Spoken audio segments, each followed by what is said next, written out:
Tout d'abord, pour bien me communiquer rapidement, vous pouvez me joindre par courriel à messiejo@csrs.qc.ca. Sinon, par l'agenda de votre enfant, si vous avez des informations importantes à me transmettre, comme par exemple si votre enfant a mal dormi la veille, si vous avez un rendez-vous important à venir chez le médecin, j'aimerais être avisée. Également, j'aimerais vous dire que le courrier sera davantage distribué le mercredi dans la pochette transparente de l'agenda.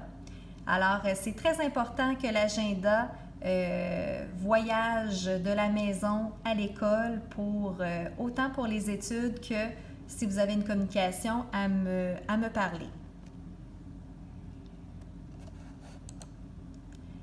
Comme intervenant cette année, nous avons en éducation physique Martin Lallier, en musique Yves Loisel, en anglais Steven Perrault, comme orthopédagogue Catherine Alas dos Santos, comme psychoéducatrice Madame Dominique Gagnon, psychologue Sarah Honoraes et la responsable du service de garde Cathy Green. L'horaire de classe est sur 10 jours. C'est possible de voir l'horaire de la classe dans le cartable de devoirs. Il y a une feuille à cet effet et également, certains élèves ont décidé de mettre l'horaire à l'agenda. Comme collation, les élèves peuvent apporter en classe des fruits, des légumes, des produits laitiers, des minces aux légumes ou craquelins, trempettes d'humus. Il est interdit les collations qui contiennent des noix et des arachides. Il est important également que votre enfant apporte une gourde d'eau en classe déjà pleine le matin, ainsi que bien identifiée. Au niveau de la gestion de classe, alors en début d'année avec les élèves, nous avons décidé des règles d'or, nos règles essentielles pour le bon fonctionnement de la classe. Alors, entre autres, les élèves ont décidé tout d'abord unanimement le respect envers les autres, être ponctuel le matin ainsi qu'après dîner, je fais ce que l'enseignante me demande, je garde propre ma classe, je fais des efforts au quotidien. Alors, c'est des règles que nous avons établies ensemble et les élèves ont également fait une affiche décorative pour bien s'en souvenir. Elles sont affichées dans la classe. Comme système repère, nous avons d'inscrits au tableau des petites affiches repères pour que les élèves gardent bien leur attention en classe. Alors, si votre enfant garde une belle attention toute la journée, il se méritera 4 cœurs sur sa carte privilège. S'il est à l'affiche Bravo, cela veut dire qu'il a eu seulement un avertissement et se mérite 3 cœurs. Et ainsi de suite selon les affiches sur le tableau. Rendu à 3 avertissements, je prends le temps de bien vous aviser dans l'agenda du motif, pourquoi nous sommes rendus à 3 avertissements dans la journée et les défis pour les journées suivantes. Si le comportement perdure, il se peut que je vous appelle à la maison pour prendre rendez-vous pour que nous discutions, pour discuter de ce qui se passe. Également, nous avons des responsabilités en classe pour travailler l'autonomie. Nous avons un conseil de coopération pour discuter ensemble des élèves qui sont positifs. Nous soulignons les bons coups. Nous avons également les pénalités. Nous discutons des choses qui sont moins faciles en classe et que nous aimerions améliorer. Et nous avons également la catégorie plan de match. Les élèves ont la chance de me partager des projets qu'ils aimeraient faire en classe, des bricolages, etc. Au niveau des billets rappels, si votre enfant ne respecte pas à maintes reprises le respect des élèves, entre autres, votre enfant aura un billet rappel et une conséquence, soit une retenue ou en classe ou une conséquence à faire comme un geste réparateur. Et si c'est un comportement plus sévère, par exemple, si votre enfant intimide un autre ami, alors à maintes reprises, ça sera un billet majeur qui lui sera donné et il y aura une conséquence par rapport au geste qu'il a causé. Comme devoir et leçon, le plan de travail est donné un lundi sur 2, alors à chaque 2 semaines. Les élèves ont 2 semaines pour les faire. S'il y a des projets devoirs, les élèves ont en moyenne 1 mois pour les exécuter. C'est pour les pratiquer pour le secondaire. La lecture à la maison, elle est très importante. C'est 15 minutes à chaque soir. Alors, ça peut être un livre de recettes, ça peut être un site Internet qu'on fait la lecture, ça peut être une revue à la maison, des petits livres qu'on a déjà. Alors, malheureusement, je ne peux pas envoyer de romans à la maison à cause de la COVID. La dictée, elle est aux 2 semaines et elle va porter sur les études. Alors, il y aura la section vocabulaire, les mots appris, la grammaire, les verbes et les mathématiques. Alors, je vais toujours vous demander de signer la dictée et les élèves auront un moment en classe pour corriger sa dictée. Comme évaluation, la première communication sera début octobre.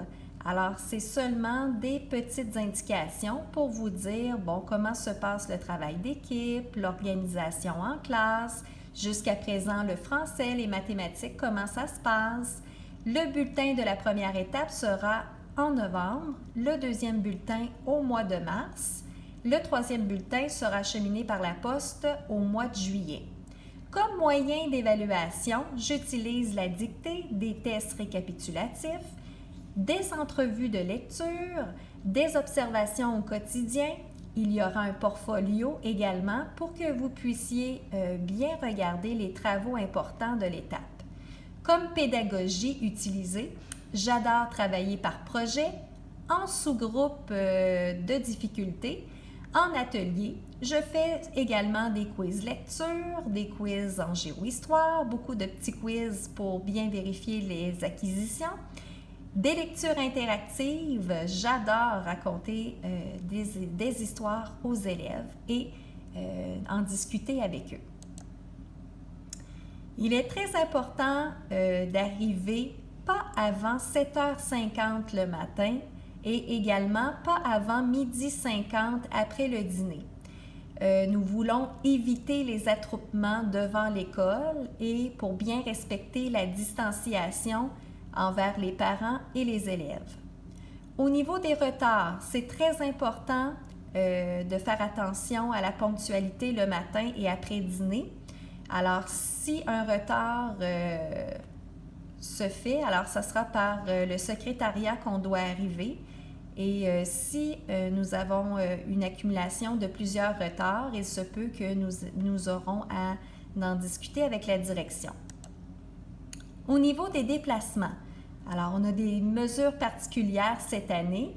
Les élèves ont heureusement un casier encore cette année, mais ils devront mettre le manteau ou les habits de neige en classe pour respecter la distanciation sociale.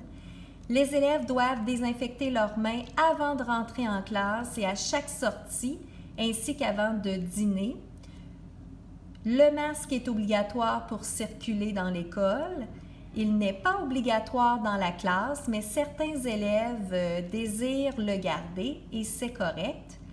Il y a un ordre de sortie dans le corridor pour chaque classe afin de ne pas rentrer en contact avec les autres bulles classe. Et également, je conserve moi-même le 2 mètres de distance avec les élèves. Et si je dois m'approcher pour une intervention, je vais conserver le masque ainsi que des lunettes de sécurité. Comme matériel pédagogique utilisé, alors en français, je peux utiliser Clic-mots. En mathématiques décimales, en géohistoire, nous pouvons avoir besoin d'aller voir des images dans Récitus, dans Voyage. Nous avons beaucoup de projets également à l'informatique à l'habitude, mais nous devons attendre à cause de la COVID. En français écriture, nous allons travailler plusieurs textes, le texte descriptif, entre autres, le texte d'opinion, le texte informatif, apprendre à écrire une lettre, etc., par des ateliers d'écriture. En ECR, nous aurons plusieurs discussions intéressantes sur des questions éthiques et en lien avec le programme Vers le Pacifique. En sciences également, nous avons plusieurs projets. Entre autres, nous avons débuté récemment un projet d'ingénierie. Les élèves avaient à construire une montagne russe à l'aide de consignes spéciales. Alors, les élèves ont bien travaillé. Il a eu une belle entraide. J'étais très contente du résultat. Comme code vestimentaire, il est important pour les filles de respecter la bretelle assez large pour les camisoles et pour les garçons, on n'oublie pas de ne pas avoir d'images violentes sur les chandails. Prévoir, s'il vous plaît, un manteau pour le matin dès cette semaine, car il fait déjà très froid. L'automne s'en vient très bientôt. Alors, pour conclure cette présentation, le cerveau apprend lorsqu'il y a du plaisir. Alors, je travaille beaucoup par le jeu, par des ateliers amusantes. Nous prenons le temps de célébrer les fêtes dans la classe. Nous avons des films privilèges et également, il est important pour moi d'apprendre à être autonome à l'aide de routines le matin, le midi et le soir qui sont inscrits sur le TBI, le tableau interactif. Mes attentes, alors qu'il règne un climat de confiance en classe, une bonne application dans les travaux, une bonne collaboration enfants-parents-enseignants, avoir du plaisir en apprenant et développer l'autonomie et la confiance en soi dans le but de réussir avec succès le passage vers le secondaire. Alors, j'aimerais vous préciser que le bulletin de 5e année est utilisé pour l'inscription officielle au secondaire. Alors, c'est très important la 5e année. Il ne faut pas se coucher trop tard. Nous avons plein de choses à apprendre. Alors, si vous avez des questions supplémentaires, je vous rappelle que nous avons une invitation Teams par courriel pour le 24 septembre. Alors, si vous avez des questions par rapport au diaporama que je viens de présenter, il me fera plaisir de répondre à vos questions. Alors, je vous dis à bientôt. Merci beaucoup.